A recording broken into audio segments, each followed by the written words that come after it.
Hello students, तो आज हम लोग पढ़ेंगे क्लास 10th का chapter light reflection and refraction. ये चैप्टर क्लास 10th फिज़िक्स का पहला चैप्टर है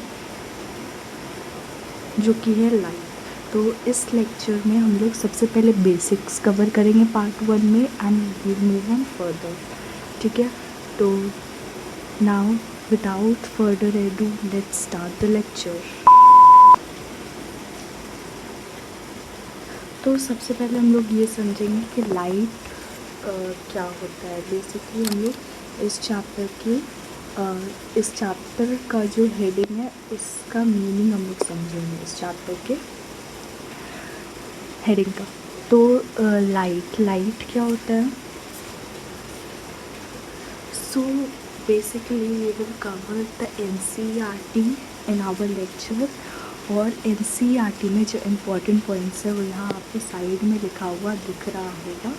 सो these are very important points. तो सबसे पहले हमें पढ़ते हैं कि लाइट क्या होता है। तो light is a form of energy which helps us to see any object. Light क्या होता है, एनर्जी का एक ऐसा फॉर्म होता है जिसकी वजह से हम लोग किसी ऑब्जेक्ट को देख पाते हैं। This definition is very important, okay, important for your exams. So light is a form of energy which helps us to see any object. Light की मदद से हम लोग हर ऑब्जेक्ट्स को देख पाते हैं। इमेजिन करो अगर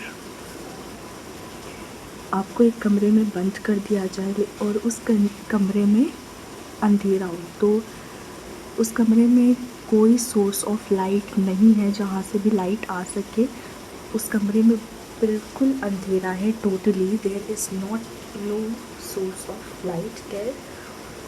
तो वहाँ आपको कुछ नज़र आएगा, कुछ भी नहीं। ठीक है, वहीं अगर आपको एक ऐसे कमरे में रख दिया जाए, बंद कर दिया जाए जहाँ पे एक सोर्स ऑफ लाइट है, बेसिकली एक खिड़की है जहाँ से लाइट आ रहा है, तो आपको तो हर सब चीज़ विजिबल होगा। या फिर अगर उसमें बल्ब है तो बल्ब की वजह से सारे ऑब्जेक्ट्स उस रूम में विजिबल होंगे। तो लाइट क्या है, लाइट एक ऐसा एनर्जी का एक ऐसा फॉर्म है जिसकी वजह से हम लोग किसी भी ऑब्जेक्ट को देख पाते हैं। उसके बाद इस चैप्टर में कुछ टर्मिनोलॉजीज़ यूज़ होंगे which are again very important for your exam purpose. तो सबसे पहले हम लोग उन टर्मिनोलॉजीज़ को पढ़ेंगे, उसके बाद हम लोग आगे का चैप्टर पढ़ेंगे। तो सबसे पहला टर्मिनोलॉजी है इंसिडेंट रे। इंसिडेंट रे क्या होता है, एक ऐसा रे जो कि किसी ऑब्जेक्ट पे फॉल करता है। ठीक है, मान लो ये कोई ऑब्जेक्ट है, दिस इज़ अ मिरर। ठीक है, तो इस ऑब्जेक्ट पर कोई सोर्स ऑफ लाइट, कोई लाइट का एक रे गिर रहा है। ठीक है, इस पे फॉल हो रहा है, तो उसको क्या बोलेंगे, इंसिडेंट रे। उसको इंसिडेंट रे बोलेंगे। ठीक है, उसके बाद रिफ्लेक्टेड रे क्या होता है। रिफ्लेक्टेड रे एक ऐसा रे होता है जो कि किसी ऑब्जेक्ट से रिफ्लेक्ट बैक होता है। मान लो, ठीक है, मान लो दिस इज़ एन ऑब्जेक्ट, यहाँ पे इंसिडेंट रे गिरा, एक लाइट का रे गिरा, उसके बाद ये उस ऑब्जेक्ट से वापस रिफ्लेक्ट बैक होकर के वापस चला गया। तो ये जो रे है जो वापस से रिफ्लेक्ट होकर गया, उसको रिफ्लेक्टेड रे बोलते हैं। ठीक है, रिफ्लेक्टेड रे बोलेंगे। ठीक है, उसके बाद इसको हम लोग अब डायग्राम की हेल्प से समझते हैं। This diagram is again given in your NCERT book. ठीक है, तो ये क्या है, ये एक मिरर है। ठीक है, इस पे अगेन एक इंसिडेंट रे गिरा, इस मिरर पे हमने इंसिडेंट लाइट गिराया, लाइट का रे, और ये रे क्या हुआ, वापस रिफ्लेक्ट बैक करके बाहर चला गया। ठीक है, तो ये तो हो गया इंसिडेंट रे, ये रे हो गया रिफ्लेक्टेड रे। जो रे आया उसको इंसिडेंट रे बोलते हैं, जो रिफ्लेक्ट बैक होकर के चला गया उसको रिफ्लेक्टेड रे बोलते हैं। ठीक है, और बीच में इन दोनों रेस के बीच में एक इमेजिनरी लाइन होता है। ये लाइन रियल नहीं होता है। ठीक है। ये क्या है, ये लाइन इमेजिनरी लाइन होता है, इमेजिनरी लाइन होता है, इसको बोलते हैं नॉर्मल रे, ठीक है। तो नॉर्मल रे बीच में एक इमेजिनरी लाइन होता है। अब देखो यहाँ पर ये जो इमेजिनरी लाइन गिरा, तो ये क्या कर रहा है, इंसिडेंट रे और इंसिडेंट एंगल और रिफ्लेक्टेड एंगल को डिवाइड कर रहा है, ठीक है। बेसिकली ये इंसिडेंट रे और रिफ्लेक्टेड रे को डिवाइड कर रहा है आपस में, उनके बीच में एंगल्स फॉर्म कर रहा है, ठीक है।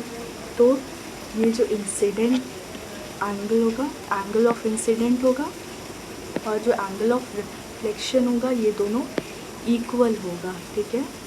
क्योंकि ये जो इंसिडेंट रे आया, ये वापस सेम एंगल बना करके रिफ्लेक्ट बैक होता है हमेशा। तो angle of incidence is equals to angle of reflection. ये आगे आप चैप्टर में पढ़ेंगे, लॉज ऑफ रिफ्लेक्शन में जब हम लोग पढ़ेंगे, ठीक है।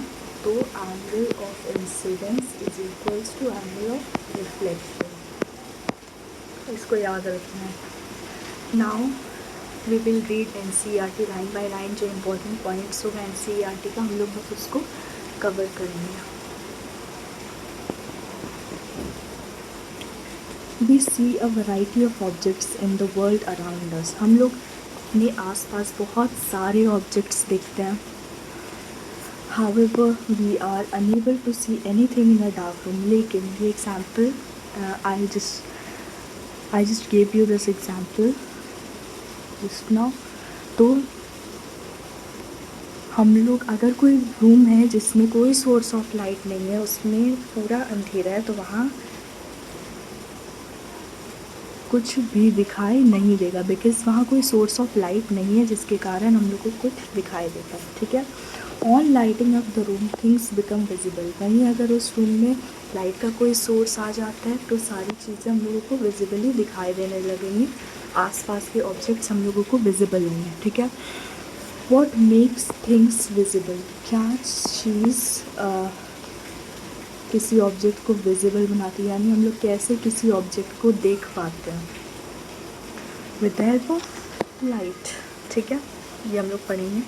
During the day the reflected light when received by our eyes enables us to see things. तो दिन के टाइम पे क्या होता है, during the day the sunlight helps us to see objects. Day time पे क्या होता है कि जो सनलाइट होता है उसकी मदद से हम लोग ऑब्जेक्ट्स देख पाते हैं। An object reflects light that falls on it. अभी हम लोगों ने ये पढ़ा था कि अगर हम लोग किसी ऑब्जेक्ट पे इंसिडेंट रे डालते हैं तो वो रे रिफ्लेक्ट बैक हो जाता है। तो ऑब्जेक्ट क्या करता है, लाइट को रिफ्लेक्ट करता है, और जो रिफ्लेक्टेड लाइट होता है, जब हमारा जो आइज़ है जब उस रिफ्लेक्टेड लाइट को रिसीव करता है, उसी से हम लोगों को सारे ऑब्जेक्ट्स विजिबल होते हैं हमारे अराउंड, ठीक है।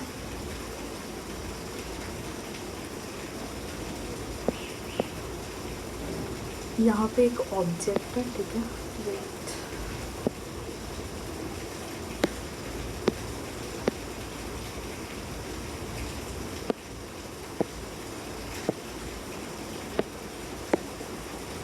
ये एक ऑब्जेक्ट है, ठीक है। यहाँ पे क्या है, यहाँ पे ह्यूमन आई है और एग्जाम्पल, ठीक है। अब यहाँ पे जो लाइट गिरा इस ऑब्जेक्ट पे, ठीक है, वो ये था इंसिडेंट लाइट जो कि गिरा ऑब्जेक्ट पे। अब ये लाइट रिफ्लेक्ट बैक होके कहाँ चला गया, let me draw it again. ये एक ऑब्जेक्ट है और ये ह्यूमन आई है, ठीक है। यहाँ पे इंसिडेंट लाइट आया और ये रिफ्लेक्ट बैक हो करके, और ये रिफ्लेक्ट बैक हो गया, और रिफ्लेक्ट बैक हो करके कहाँ जाएगा, ह्यूमन आई में जाएगा, जिसके कारण हम लोगों को ऑब्जेक्ट्स विजिबल होंगे, ठीक है, विजिबल होगा।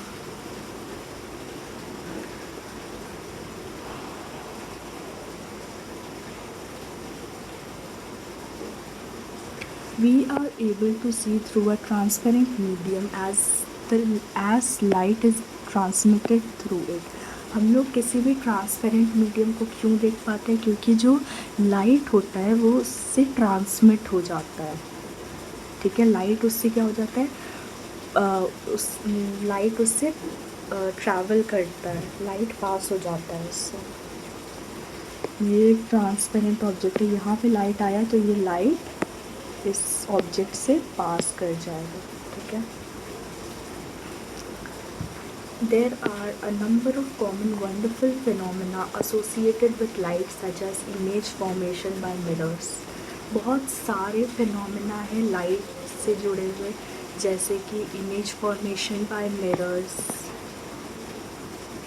Twinkling of stars, beautiful colour of rainbow, all the 7 colors of rainbow, bending of light by a medium and so on. ये सारे फिनोमेना के बारे में हम लोग इस चैप्टर में डिटेल में पढ़ेंगे।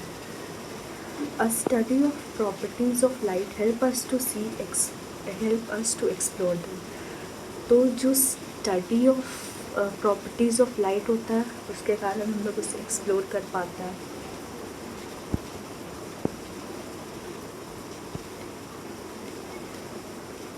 By observing the common optical phenomena around us, we may conclude that the light seems to travel in straight lines।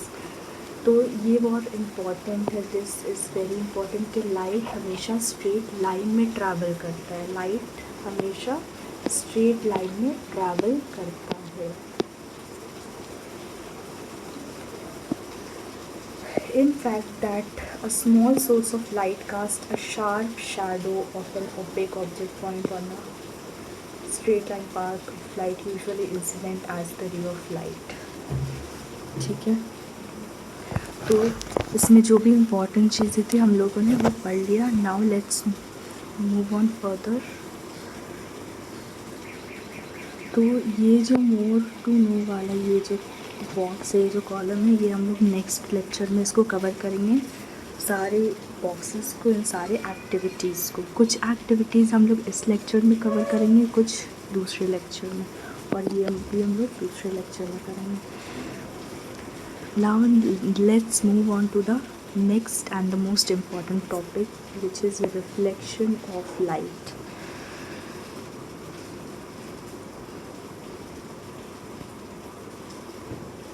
तो इस पैराग्राफ में उतना कुछ भी इम्पोर्टेंट नहीं दिया हुआ है जो एग्ज़ाम पर्पस से बहुत इम्पोर्टेंट हो। इसमें बस इतना दिया हुआ है कि इस चैप्टर में हम लोगों को फिनोमेना ऑफ रिफ्लेक्शन और रिफ्रैक्शन पढ़ना है, using straight line propagation of light. उसके क्योंकि ये बेसिक्स है इस चैप्टर के, इसकी मदद से ही हम लोग आगे का चैप्टर समझ पाएंगे। All these things are given in this paragraph. तो ये उतना इम्पॉर्टेंट नहीं है, ठीक है, इट इज़ नॉट इम्पॉर्टेंट। तो let's move on to another topic which is reflection of light. तो अभी हम लोगों ने पढ़ा कि रिफ्लेक्शन किसको बोलते हैं? जब किसी ऑब्जेक्ट पे एक इंसिडेंट लाइट आता है तो वो वापस रिफ्लेक्ट बैक हो जाता है, इसी लाइट को रिफ्लेक्टेड लाइट बोलते हैं, ठीक है। तो a highly polished surface such as mirror reflects most of the light falling on it. सबसे हाईली पॉलिश्ड सरफेस कौन सा है? वो होता है एक मिरर, ठीक है। इसीलिए हम लोगों ने अभी मिरर का एग्जाम्पल भी पढ़ा। तो मिरर सबसे ज़्यादा अमाउंट ऑफ लाइट को रिफ्लेक्ट करता है जो उस मिरर पे फॉल करता है। उसके बाद हम लोग laws of reflection of light को फिर से समझेंगे कि laws of reflection of light क्या होता है। 3 लॉज होते हैं laws of reflection of light के। सबसे पहला है the angle of incidence is equal to the angle of reflection. हम लोगों ने पढ़ा है ये चीज़ अभी कि ये एक मिरर है, इस पे जब एक इंसिडेंट रे आता है तो वो वापस रिफ्लेक्ट हो जाता है, और बीच में क्या होता है, एक इमेजिनरी लाइन होता है जिसको हम लोग नॉर्मल रे बोलते हैं, ठीक है। तो ये नॉर्मल रे जब आ गया तो ये तो 2 पार्ट्स में डिवाइड हो गया, 2 एंगल्स में डिवाइड हो जाता है। यहाँ पे जहाँ पे इंसिडेंट रे आया उसको एंगल ऑफ इंसिडेंस बोलते हैं, जहाँ पे रिफ्लेक्टेड रे आया उसको एंगल ऑफ रिफ्लेक्शन बोलते हैं। तो एंगल ऑफ इंसिडेंस और एंगल ऑफ रिफ्लेक्शन दोनों इक्वल होता है, ठीक है। The incident ray the normal to the mirror at the point of incidence and the reflected ray all lie in the same plane. तो ये एक प्लेन है, ये मिरर क्या है, ये एक प्लेन है। इसी प्लेन पे इंसिडेंट रे भी है, नॉर्मल रे भी है और रिफ्लेक्टेड रे भी है। ये एक प्लेन है, इस पे इंसिडेंट रे है, इस पे रिफ्लेक्टेड रे है और बीच में एक नॉर्मल भी है। ये तीनों सेम प्लेन पर लाई करता है, ठीक है। तो ये जो 3 लॉ है ये एप्लीकेबल होते हैं हर तरीके के रिफ्लेक्टिंग सरफेसेस पे, इंक्लूडिंग द स्फेरिकल सरफेस, ठीक है। तो अब हम लोग पढ़ेंगे प्लेन मिरर। प्लेन मिरर की क्या क्या प्रॉपर्टीज़ होती है हम लोग वो देखेंगे। तो यहाँ पे एनसीईआरटी के पैराग्राफ में दिया हुआ है कि प्लेन मिरर के क्या क्या प्रॉपर्टीज़ होते हैं, but I have written it separately so that it becomes easier. तो हम लोग ये पढ़ते हैं कि क्या क्या प्रॉपर्टीज़ होते हैं प्लेन मिरर के। तो image form by a plane mirror, सबसे पहले तो इट इज़ ऑलवेज वर्चुअल और इरेक्ट। वर्चुअल मतलब हमेशा सीधा होता है और इरेक्ट होता है, ठीक है, ये हो गया। दूसरा है the size of object is equal to the size of image. जिस साइज़ का ऑब्जेक्ट होता है उसी साइज़ का इमेज भी होगा। फॉर एग्ज़ाम्पल यहाँ पे मिरर है, ठीक है, यहाँ पे ऑब्जेक्ट रखा हुआ है कोई, ठीक है। तो जिस साइज़ का ये ऑब्जेक्ट है उसी साइज़ का यहाँ पे क्या बनेगा, इमेज भी फॉर्म होगा, ठीक है। उसके बाद the image formed is behind the mirror. Image कहाँ फॉर्म होता है, मिरर के पीछे फॉर्म होता है, बिहाइंड द मिरर। और जो इमेज होता है वो लेटरली इन्वर्टेड होता है, यानी अगर आप मिरर पे अपना लेफ़्ट हैंड दिखाएंगे तो मिरर पे क्या शो करेगा, राइट हैंड, ठीक है। तो वो लेटरली इन्वर्टेड होता है, ठीक है। यानी जो लेफ़्ट का चीज़ है वो राइट में शो करेगा, जो राइट की चीज़ है वो लेफ़्ट में शो करेगा।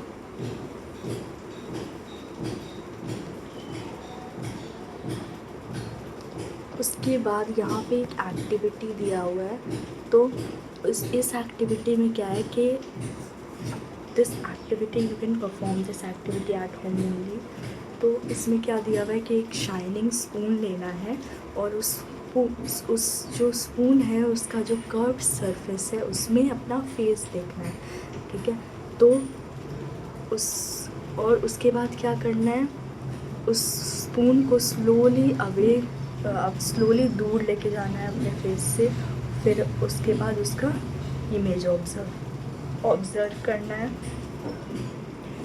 उसमें क्या चेंज आता है पहले वाली इमेज में, और जब हम लोग स्पून को दूर लेके गए फेस से उस इमेज में क्या चेंज आता है वो नोटिस करना है, ठीक है। उसके बाद स्पून को रिवर्स करना है, सेम एक्टिविटी को परफॉर्म करना है और फिर इसके कैरेक्टरिस्टिक्स को कंपेयर करना है। Again you can perform it at home. उसके बाद अब हम लोग पढ़ेंगे next paragraph. The curved surface of a shining spoon. जो स्पून होता है उसका जो कर्व्ड सरफेस है उसको हम लोग कर्व्ड मिरर कंसिडर कर सकते हैं। The most commonly used type of curved mirror is a spherical mirror. और जो सबसे कॉमनली यूज्ड स्फेरिकल मिरर होता है, कर्व्ड मिरर जो होता है, जो सबसे कॉमनली यूज़ किए जाने वाला कर्व मिरर होता है उसको स्फेरिकल मिरर बोलते हैं, ठीक है। Such mirrors whose reflecting surfaces are spherical. ऐसा मिरर जिसका जो रिफ्लेक्टिंग सरफेस होता है वो स्फेरिकल होता है उसको स्फेरिकल मिरर बोलते हैं, ठीक है। Now let's study about spherical mirrors. So you can see, as you can see this diagram, यहाँ पे एक स्फेरिकल मिरर है, ठीक है। इसका जो रिफ्लेक्टिंग सरफेस है वो अंदर की तरफ है, तो इसको हम लोग कॉनकेव मिरर बोलते हैं। और ये एक कर्व स्फेरिकल मिरर है। इसको ये एक कर्व्ड स्फेरिकल मिरर है जिसका रिफ्लेक्टिंग सरफेस बाहर की तरफ है, इसको हम लोग कॉन्वेक्स मिरर बोलेंगे। तो बेसिकली दो तरीके के स्फेरिकल मिरर्स होते हैं, पहला होता है कॉनकेव मिरर, दूसरा है कॉन्वेक्स मिरर। कॉनकेव मिरर में जो रिफ्लेक्टिंग सरफेस होगा वो अंदर की तरफ होगा, और कॉन्वेक्स मिरर में जो रिफ्लेक्टिंग सरफेस होगा वो बाहर की तरफ होगा। ठीक है, तो यहाँ से कॉनकेव मिरर में यहाँ से एक इंसिडेंट रे आएगा और यहाँ से रिफ्लेक्ट बैक हो जाएगा। इसमें यहाँ से इंसिडेंट रे आया, रिफ्लेक्ट बैक कर गए।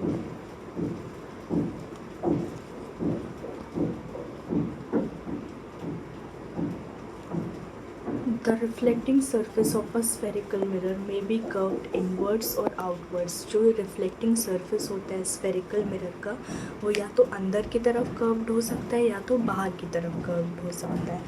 A spherical mirror whose reflecting surface is curved inwards, एक ऐसा स्फेरिकल मिरर जिसका जो रिफ्लेक्टिंग सरफेस है वो अंदर की तरफ कर्व्ड है, उसको हम लोग क्या बोलते हैं, कॉनकेव मिरर बोलते हैं। ठीक है, कॉनकेव मिरर। उसके बाद एक ऐसा मिरर जिसका जो रिफ्लेक्टिंग सरफेस है वो बाहर की तरफ है, उसको हम लोग कॉन्वेक्स मिरर बोलते हैं। ठीक है,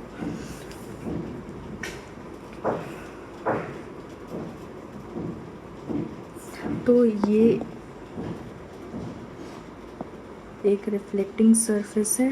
ठीक है, इसका जो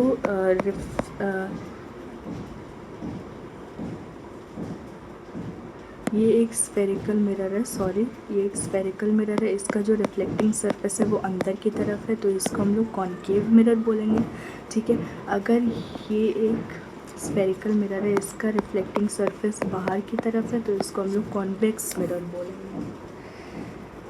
ठीक है, उसके बाद The surface of spoon curved inwards can be approximated to a concave mirror। जो surface of spoon होता है जो कि अंदर की तरफ curved होता है, उसको हम लोग concave mirror भी बोल सकते हैं। कॉनकेव मिरर की तरह होता है वो। और जो सरफेस ऑफ स्पून होता है जो बाहर की तरफ बल्ज्ड होता है, बाहर की तरफ निकला हुआ होता है, उसको हम लोग कॉन्वेक्स मिरर भी बोल सकते हैं, क्योंकि वो कॉन्वेक्स मिरर की तरह होता है, बल्ज्ड होता है बाहर की तरफ। कॉन्वेक्स मिरर क्या है, बल्ज्ड है, ये बल्ज्ड है बाहर की तरफ। ठीक है, bulged. Before we move further on spherical mirror, we need to recognize and understand meaning of few terms। ये terminologies हम लोगों ने शुरू में पढ़ लिया था। इंसिडेंट रे हम लोगों ने पढ़ा था, हम लोगों ने सिर्फ दो टर्मिनोलॉजीज़ पढ़ा था, इंसिडेंट रे और रिफ्लेक्टेड रे। अब हम और रिफ्लेक्टिंग सरफेस, अब हम और टर्मिनोलॉजीज़ देखेंगे। सबसे पहले The center of the reflecting surface of a spherical mirror is a point called pole। Reflecting surface जो होता है स्फेरिकल मिरर में, उसका जो सेंटर होता है उसको पोल बोलते हैं। तो वो मिरर के सरफेस पे लाई करता है। ठीक है, ये एक मिरर, ठीक है,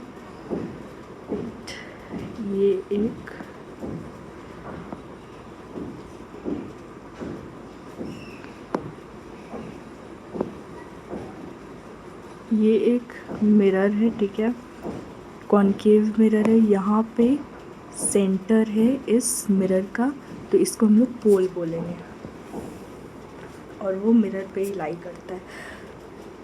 पोल को हम लोग यूजुअली कैपिटल P से हम लोग रिप्रेजेंट करते हैं पोल को। मिरर का जो रिफ्लेक्टिंग सरफेस होता है वो भी उस मिरर का पार्ट होता है। This sphere has a centre, उसका एक सेंटर होता है जिसको हम लोग बोलते हैं centre of curvature of spherical mirror, उसको हम लोग कैपिटल C से रिप्रेजेंट करते हैं। उसके बाद सेंटर ऑफ कर्वेचर होता है जो कि मिरर का पार्ट नहीं होता है। ठीक है, वो एक अलग ये हम लोग पढ़ेंगे। It lies outside it's reflecting surface, ये एक लाइन होता है रिफ्लेक्टिंग सरफेस के बाहर जो लाई करता है। The centre of curvature of a concave mirror lies in front of it. Centre of curvature जो होता है कॉनकेव मिरर का वो उसके सामने होता है। It lies behind the mirror in case of a convex mirror, और कॉन्वेक्स मिरर के केस में ये पीछे मिरर के पीछे लाई करेगा, ठीक है। Radius of sphere of which the reflecting surface of a spherical mirror forms a part is called radius of curvature।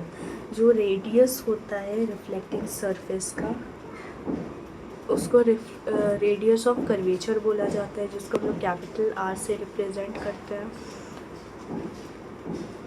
ठीक है। उसके बाद एक स्ट्रेट लाइन होता है जो कि पोल से पास करता है, और सेंटर ऑफ कर्वेचर और पोल से पास करता है। उस लाइन को हम लोग प्रिंसिपल एक्सिस बोलते हैं, ठीक है। प्रिंसिपल एक्सिस बोलते हैं हम लोग उस line. Okay, so you can see there this is a concave mirror. इसके यहाँ पे सबसे सेंटर में पोल है, ठीक है, पोल है। उसके बाद हम लोगों ने यहाँ एक लाइन ड्रॉ किया, एक लाइन, इसको बोलते हैं हम लोग प्रिंसिपल एक्सिस। इस लाइन को हम लोग क्या बोलते हैं? Principal axis. उसके बाद पोल के डबल डिस्टेंस पे सेंटर ऑफ कर्वेचर फॉर्म होता है, यानी कि जो 2F और पोल है यहाँ से यहाँ तक सेंटर ऑफ कर्वेचर है, ठीक है। इसको हम लोग डिटेल में भी पढ़ेंगे आगे में। और पोल और फोकस के बीच का जो लेंथ है इसको हम लोग फोकल लेंथ बोलते हैं। इसके बाद ये जो कॉनकेव मिरर है, suppose this is P and this is Q, तो पी और क्यू के बीच के डिस्टेंस को हम लोग अपर्चर बोलते हैं। ये अपर्चर कहलाता है, ठीक है। So that's it for today's lecture. I hope you learned a lot in this lecture. See you in the next lecture. Thank you.